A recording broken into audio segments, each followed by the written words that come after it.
So we have the ZX Spectrum 128. It was a bit of an upgrade to the standard ZX Spectrum. It used a plus case. It was a 48K plus case.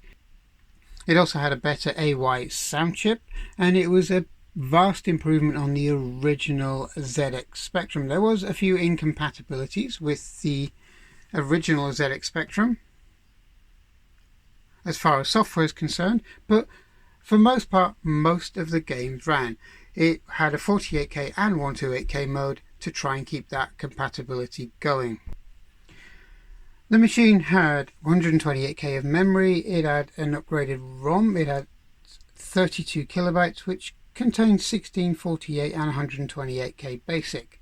It had the same graphics mode, 256 by 192, but it had 3 channel sounds with 7 octaves, which was based on the Yamaha AY38912. It was roughly the same as the ZX Spectrum Plus in look and feel.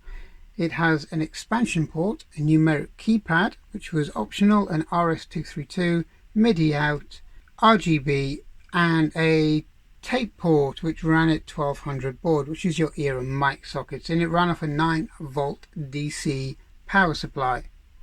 The Sinclair ZX Spectrum Plus 128 only ran for 1 year between 1985 and 1986 before it was superseded when Sinclair sold out to Amstrad and the Amstrad Plus ranges came in.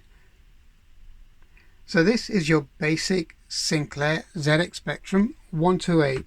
This has been 3 Minute Retro. Thanks for watching. Please subscribe. Thank you.